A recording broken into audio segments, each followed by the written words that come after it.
हम अपना कह रहे हैं, इन्हें हम अपना माने हुए बैठे हैं, ये वास्तव में अपने क्यों नहीं है?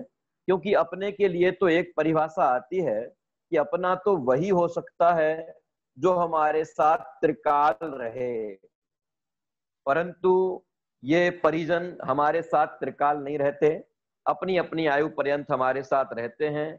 आयु पूरी होने के बाद अपने नवीन स्थान पर चले जाते हैं, कोई देवगति में ना कोई त्रयंच में ना नरक आदि गतियों में चले जाते हैं।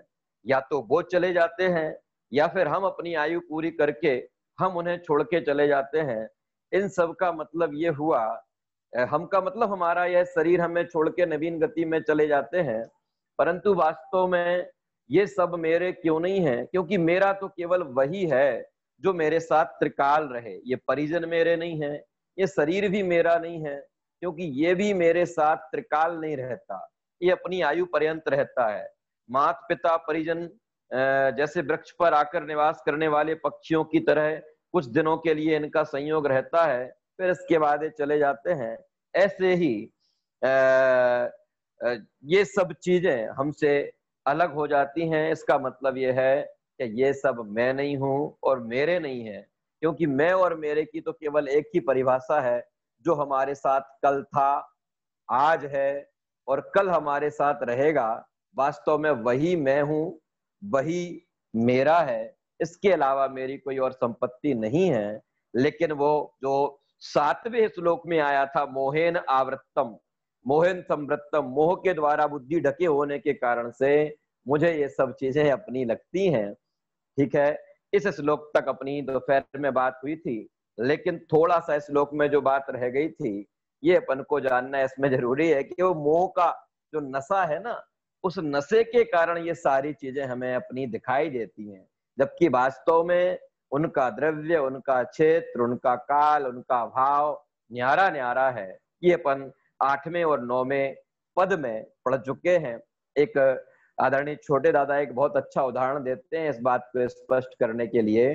वो ये कहते हैं कि रास्ते में गमन करते समय एक राजा की सवारी चली जा रही थी हाथी पर, और उसी समय पर एक कोई रंक अथवा भिखारी सा व्यक्ति शराब को पिए हुए नशे में पड़ा था, और उस नशे में वो राजा से कहता है, हाथी बेचोगे? तो राजा उसकी उस बात को सुन लेता है और सुनकर आगे बढ़ जाता है, और जाकर अगले दिन उस शराबी को बुलाते हैं अपने दरबार में, और फिर उससे कहते हैं कि हाथी खरीदोगे?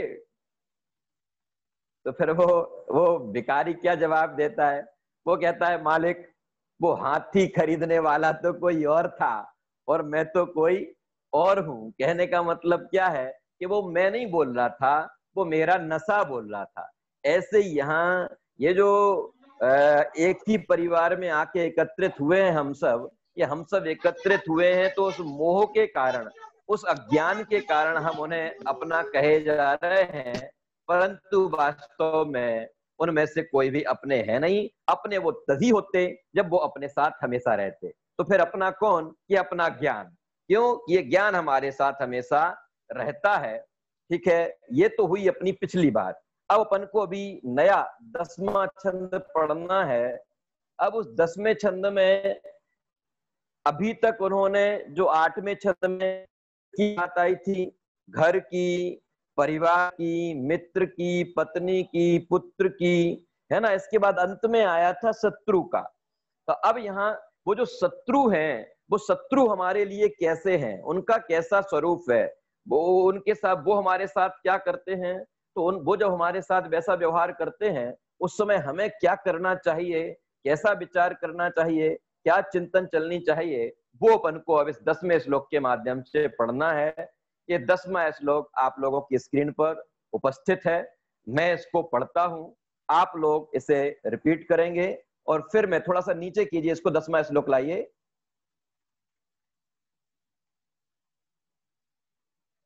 नियम इसको थोड़ा नीचे करके 10वां श्लोक लाइए।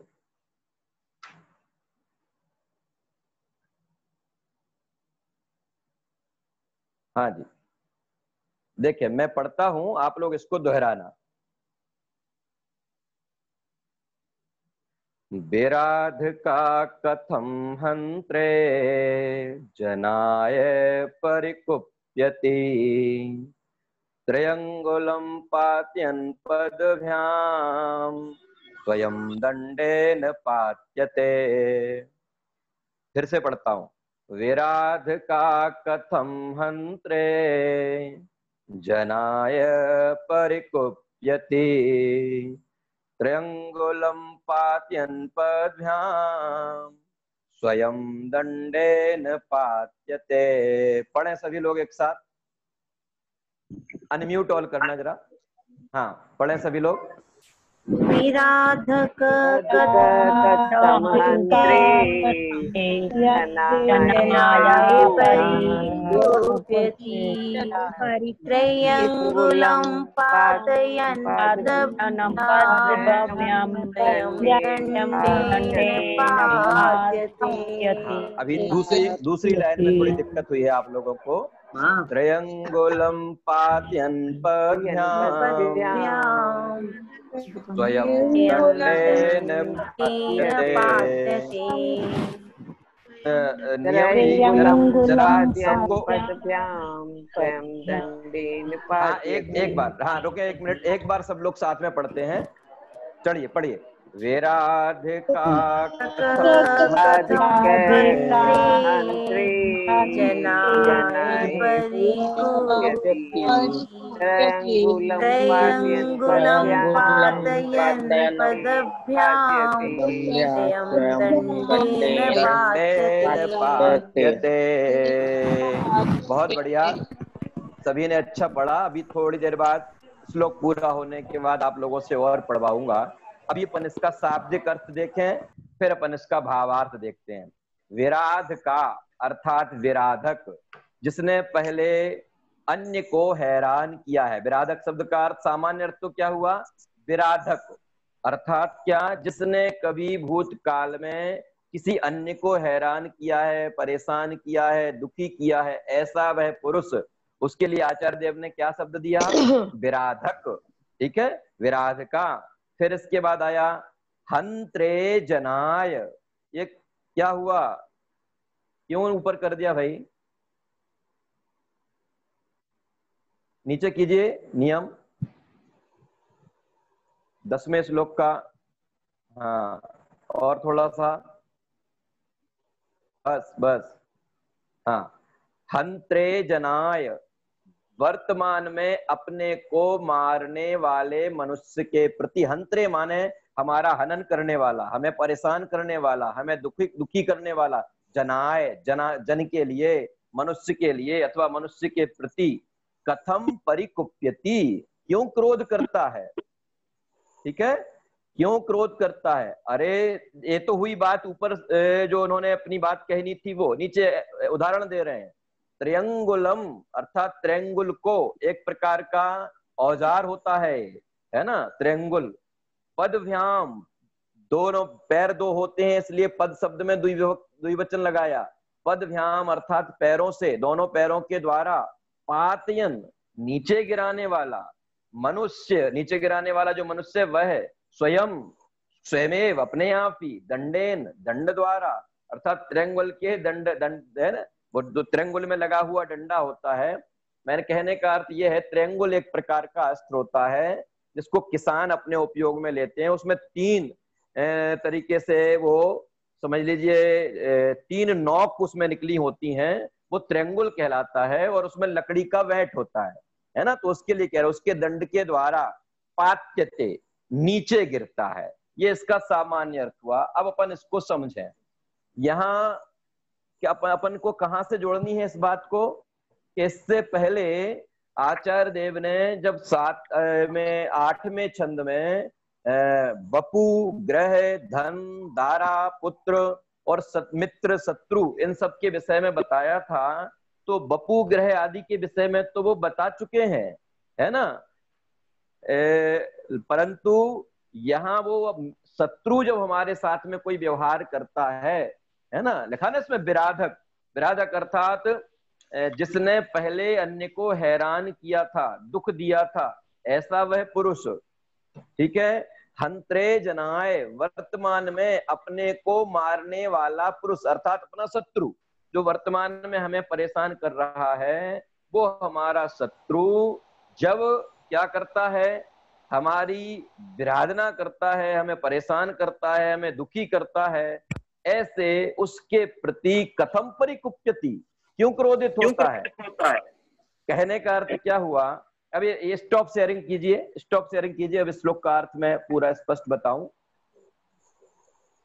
हाँ जी, यहाँ अब श्लोक में ख्याल में आया कि मैं इसमें श्लोक में ये कह रहे हैं आचार्य देव कि जैसे कोई किसी व्यक्ति के द्वारा हमारे साथ में समझ लीजिए दुर्व्यवहार किया जा रहा है, ऐसा जब वो हमारे साथ दुर्व्यवहार करता है, उस समय पर हंत्रे जनाय माने हमारे साथ दुर्व्यवहार करने वाले व्यक्ति के प्रति परिकुप्यति, क्रोधी क्यों होते हैं।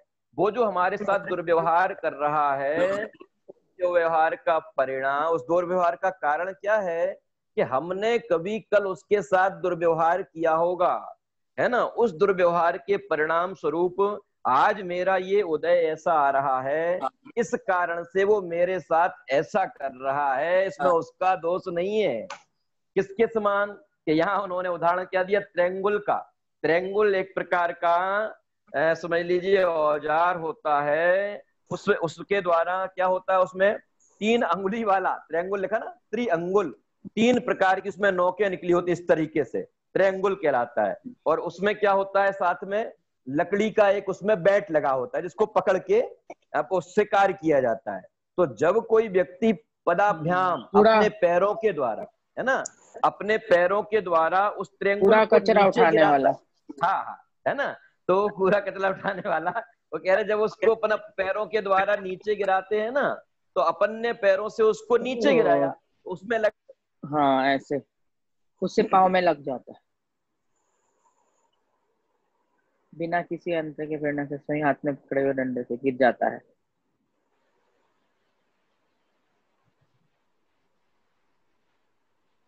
था पीछे की तरह। हाँ जी, क्या बात चल रही थी कि अपन उसको पैरों से, जो व्यक्ति उसको पैरों से नीचे गिराता है, तो उसी में उसके पैर फंस के वो गिर जाता है। कहने का मतलब क्या हुआ, जैसी वर्तमान में ये उक्ति चलती है कि अगर हम किसी अन्य के लिए गड्ढा खोदते हैं तो वो तो उस गड्ढे में जब गिरेगा तब गिरेगा, लेकिन हमारी जरा सी असावधानी से हम उस गड्ढे में स्वयं गिर जाते हैं। इसमें से उन्हें मूल बात ये निकालनी है कि जब कोई हमारा शत्रु, वास्तव में तो वो शत्रु है नहीं, केवल हमारे साथ दुर्व्यवहार कर रहा है, हमने उसको शत्रु समझ रखा है।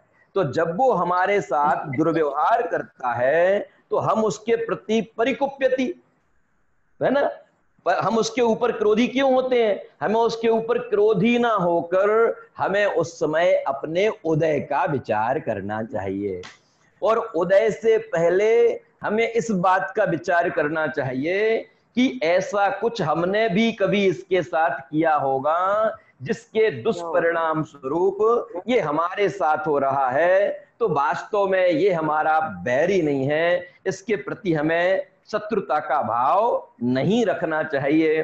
देखो श्रावकाचार्य जी में पंडित सदाशिवदास जी ने अपने साथ दुर्व्यवहार करने वाले को बहुत बड़ा उपकारी माना है। क्या आप लोगों ने शायद पहले नहीं सुना होगा कभी, क्या बहुत बड़ा उपकारी क्यों माना है उन्होंने अपने, उसको बहुत बड़ा उपकारी इसलिए माना है कि वो ये कह रहे हैं कि ये तुम्हारे साथ दुर्व्यवहार कर रहा है तो तुम्हारे तो पुराने पाप की निर्जरा हो रही है। क्या हमारे तो पुराने पाप की निर्जरा, माने वो व्यक्ति अपना बुरा करके हमारा भला कर रहा है। अगर हमें ऐसा विचार आएगा तो उसके प्रति रोष के परिणाम नहीं होंगे, उसके प्रति क्रोध के परिणाम नहीं होंगे, वहां वस्तु के स्वरूप का चिंतन होगा। देखो आपकी समझ में ये वाली बात आई कि नहीं सभी की, समता जी, शशि जी, बेनाला, क्या कह रहा हूं मैं कि अगर कोई हमारे साथ दुर्व्यवहार करता है तो वो दुर्व्यवहार हमारे ही पुराने किसी दुर्व्यवहार का परिणाम है। और अगर आज कोई हमारे साथ दुर्व्यवहार कर रहा है तो वो हमारा बड़ा उपकारी है। क्यों है उपकारी? क्योंकि वो हमारे पुराने पाप की निर्जरा में सहयोगी बन रहा है? वो सदाशिव दास जी का वो श्रावकाचार्य का वो वाक्य इतना बढ़िया है कि दुनिया में आज मान लो आप लोगों हमारे साथ में कोई कष्ट की स्थिति बनती है, नीरा जी, रेखा जी, आज हमारे साथ में कोई कष्ट की स्थिति बनती है, सुशीला जी, तो क्या होता है कि हम किसी के पास अपने सहयोग के लिए जावे, सरोज जी, तो सहयोग के लिए जाने पर क्या होगा कि सामने वाला हमारा सहयोग करेगा तो, लेकिन कब तक कि जब तक उसका कोई नुकसान ना हो। माने कोई भी व्यक्ति हम अपने नुकसान की कीमत पर हमारा सहयोग नहीं कर सकता। पंडित जी, पक्की बात है ना? हाँ जी, जो सब सभी ख्याल में आ गया कि अपने नुकसान की कीमत पर कोई हमारा भला नहीं कर सकता, लेकिन वो जो शत्रु है, वो जो हमारे साथ बुरा व्यवहार कर रहा है, वो हमारे लिए कैसा उपकारी है कि अपने लिए तो कर रहा है वो बुरा और हमारे लिए कर रहा है वो अच्छा।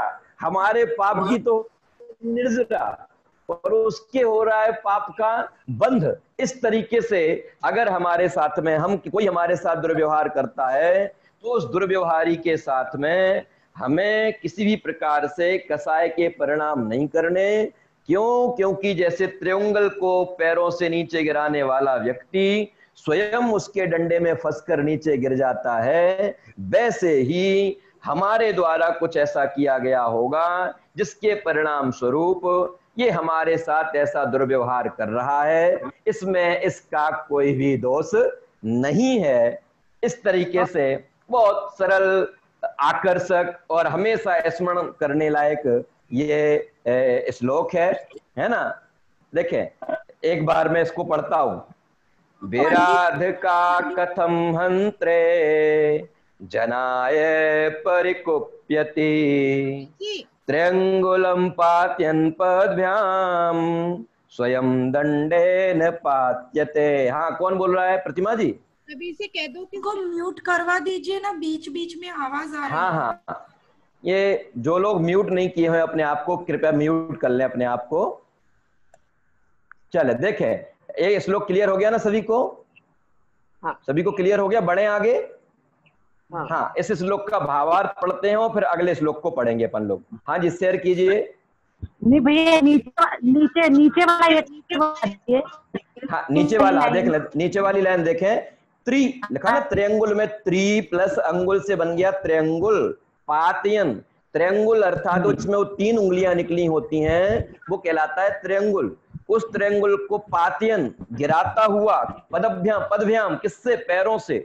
कोई व्यक्ति जब उस त्रिअंगुल को अपने पैरों से नीचे गिराता है तो उसमें लगा हुआ जो डंडा है, स्वयं दंडेन पात्यते, स्वयं ही उसके डंडे से नीचे गिर जाता है। ये है इसमें, है ना? अब देखो, इसमें नीचे अर्थ पढ़ता हूं मैं तो आपको क्लियर हो जाएगा। देखो, जिसने पहले दूसरे को सताया, चाहे हम हो चाहे कोई अन्य हो, जिसने पहले दूसरे को सताया या तकलीफ पहुंचाई है, ऐसा पुरुष उस सताए गए और वर्तमान में अपने को मारने वाले के प्रति क्यों गुस्सा करता है? यहाँ आचार्य देव हमें हमारे क्रोध को शमित करने की शिक्षा देते हुए कहते हैं कि कोई तुम्हारे साथ जो दुर्व्यवहार कर रहा है, तुम्हें जो उस पर क्रोध आ रहा है, तुम्हें क्यों क्रोध आ रहा है? ये जो तुम्हारे साथ हो रहा है वो तुम्हारे ही किसी दुर्व्यवहार का परिणाम है। तुमने ही कल इसको सताया होगा, तुमने ही कल इसके साथ में ऐसा किया होगा, इसलिए ऐसा हो रहा है। किसके समान? जैसे उदाहरण देते हैं, यह कुछ जचता नहीं।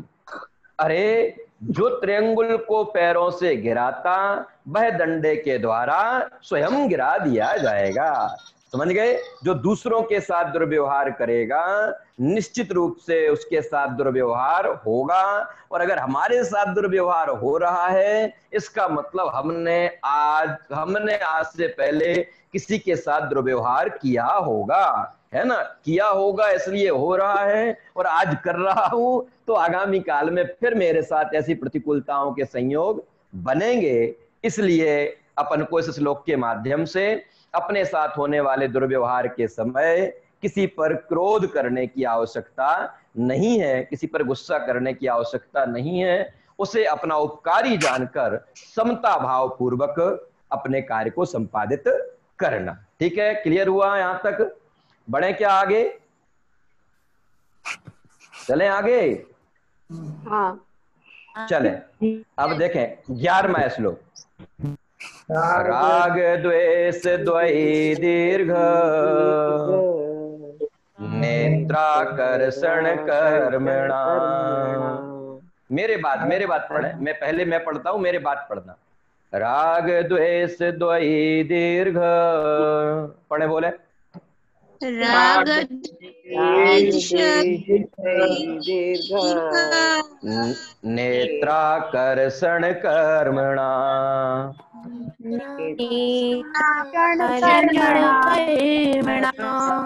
अज्ञानात् सुचिरं जीवः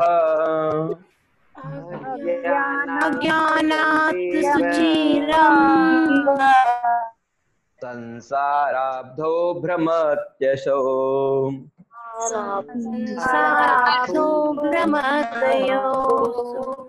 अभी गलत आ रही है लाइन, फिर से पढ़वाते हैं एक बार। राग द्वेष द्वयी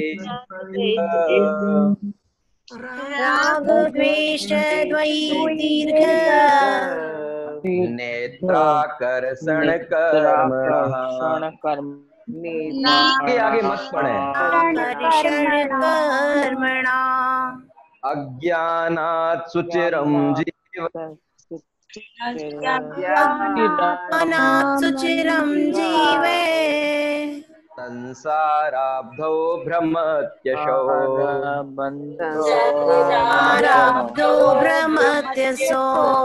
अंतिम पद देखें। संसाराब्धौ भ्रमत्यशो।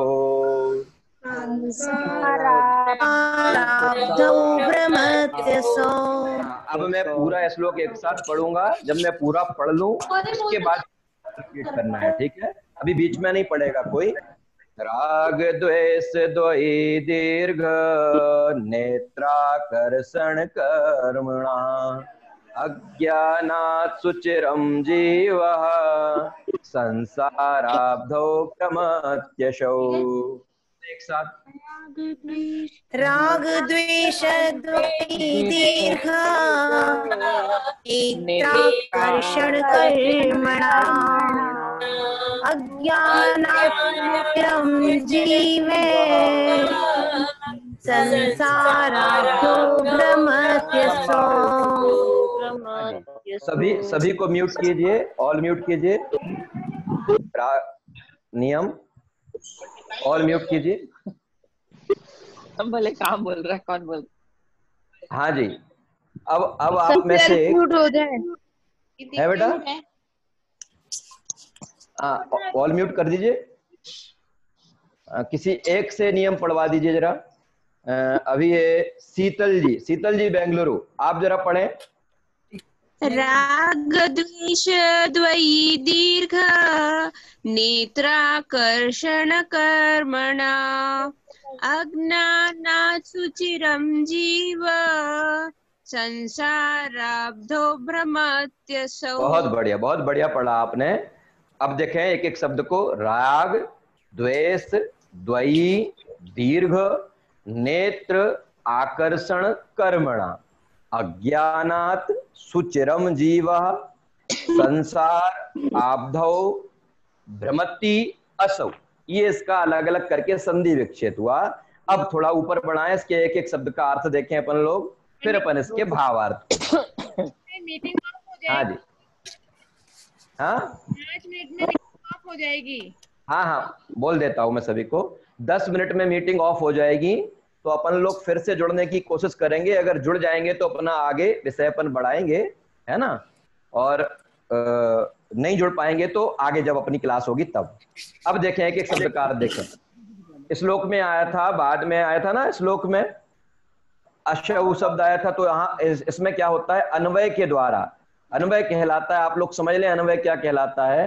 अन्वय वो कहलाता है कि अपन लोग गद्य में जब आप अपन आपस में बातचीत करते हैं ना, तो पहले कर्ता होता है, फिर कर्म होता है, फिर क्रिया होता है। लेकिन पद्य में क्या होता है कि श्लोक लिखते समय उसमें कर्ता कर्म और क्रिया का ध्यान नहीं रखा जाता, उसमें मात्राओं को ध्यान में रखना होता है। इस कारण से श्लोक में पहले क्रिया आ सकती है, फिर कर्म आ सकता है, फिर कर्ता आ सकता है, ऐसे अक्रम से उसमें चीजें होती हैं। और अन्वय करने का मतलब ये होता है कि उसको कर्ता कर्म क्रिया के क्रम से व्यवस्थित बैठाना। तो यहाँ पर अन्वयार्थ लिखा हुआ है, इसका मतलब श्लोक के एक एक शब्द को पहले उन्होंने कर्ता कर्म क्रिया के क्रम से जमा दिया है और वही उसी के अनुसार अपन को यहाँ अर्थ बताया जा रहा है। अपन पहले उसको पढ़ते हैं और फिर पूरे श्लोक का भाव समझकर अपनी क्लास को विराम देंगे। असौ जीवः, यह जीव, कौन जीव, कौन सा जीव? आपके और हमारे जैसा जीव है ना। आप और हम क्या गड़बड़ करते हैं? अज्ञानात, अज्ञान से, राग द्वेष द्वयी, राग और द्वेष इन दो, ठीक है, द्वयी, दीर्घ नेत्र आकर्षण कर्मणा, दीर्घ लंबी है ना, नेत्र आकर्षण कर्मणा अर्थात नेत्र आकर्षण अर्थात लंबी डोरियों के, और कर्मणा अर्थात द्वारा, लंबी डोरियों को उनके हिलाने डुलाने के कारण से, कर्मणा उनमें गति प्रदान करने के कारण से, संसारावधौ अर्थात संसार रूपी समुद्र में, सुचिरम बहुत लंबे काल तक, भ्रमति घूमता रहता है, घूमता रहता है।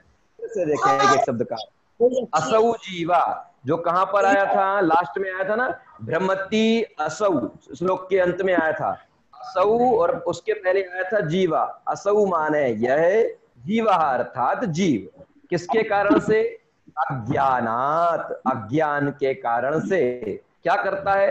राग द्वेष द्वयी दीर्घ नेत्राकर्षण कर्मणा, राग द्वेष रूपी लंबी डोरियों की खींचतान के कारण से, ठीक है। इधर तो कभी जैसे अभी इसमें एक उदाहरण आएगा, संसार आबधौ, संसार रूपी समुद्र में, सुचिरम बहुत लंबे काल तक, भ्रमति घूमता रहता है, भ्रमता रहता है, भटकता रहता है। देखो यहाँ संसार आबधौ क्यों कहा कि जैसे समुद्र मंथन के समय पर उसको पता जा रहा था तो एक रस्सी को इस तरफ खींचते थे, दूसरी रस्सी को ढीला करते थे, फिर उस रस्सी को खींचते थे और उसके ऐसा मंथन का काम चलता रहता था।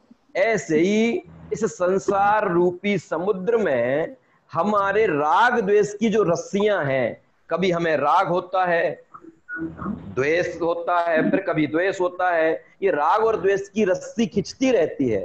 तो इस राग और द्वेष की रस्सी के कारण से, इस राग द्वेष रूपी अज्ञान के कारण से हम और आप संसार में भटकते रहते हैं। अब पहले तो ये जाने राग क्या है, द्वेष क्या है, क्यों हम राग और द्वेष करते रहते हैं और क्यों हमारा ये संसार बढ़ता रहता है। संसार रूपी समुद्र माने इस संसार में वो जो पंच परावर्तन का काल है, द्रव्य परावर्तन, क्षेत्र परावर्तन, काल परावर्तन, भाव परावर्तन, भाव परावर्तन, ऐसा जो लंबा संसार है, ये जो पंच परावर्तन का गणित है ना, बहुत लंबा गणित है। ये क्यों चल रहा है पंच परावर्तन का हमारा, है ना, हमारे अज्ञान से। कि कौन से अज्ञान से? कि राग और द्वेष से। कि क्यों होता है ये राग और द्वेष?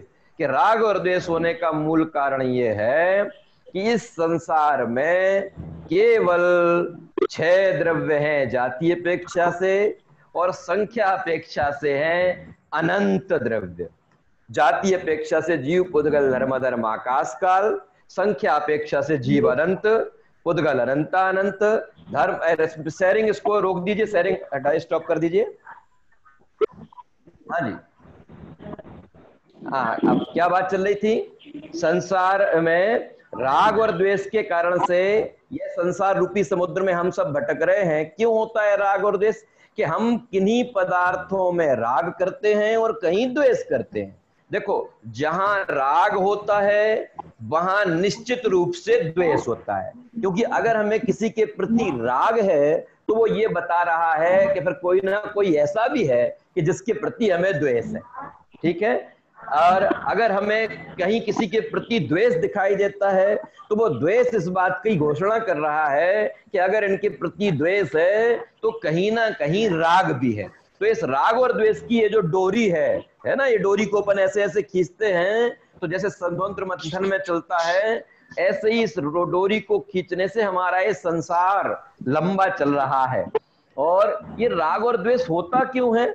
अभी बताई थी ना बात कि द्रव्य तो जाति अपेक्षा से 6 है, संख्या अपेक्षा से अनंत है। अब आप सभी से मेरा ये प्रश्न, क्या प्रश्न? अब मुझे आप लोग बताएं कि उन 6 द्रव्यों में से सरोज जी, और जाति अपेक्षा से 6 और संख्या अपेक्षा से अनंत, इन द्रव्यों में कितने द्रव्य इष्ट हैं और कितने द्रव्य अनिष्ट हैं? एक भी द्रव्य इष्ट है, एक भी द्रव्य अनिष्ट है। माने 6 द्रव्यों में अभी जो मैंने नाम लिए उनमें इष्ट और अनिष्ट नाम का तो कोई द्रव्य? अरे बोलो, इष्ट और अनिष्ट नाम का कविता जी कोई द्रव्य है क्या? कविता जी नहीं है। नहीं है। गड़बड़ी क्या कर रहा है कि इष्ट और अनिष्ट नाम का कोई द्रव्य है तो है नहीं, पर जो इसे अच्छा लगता है उसको ये इष्ट मानता है।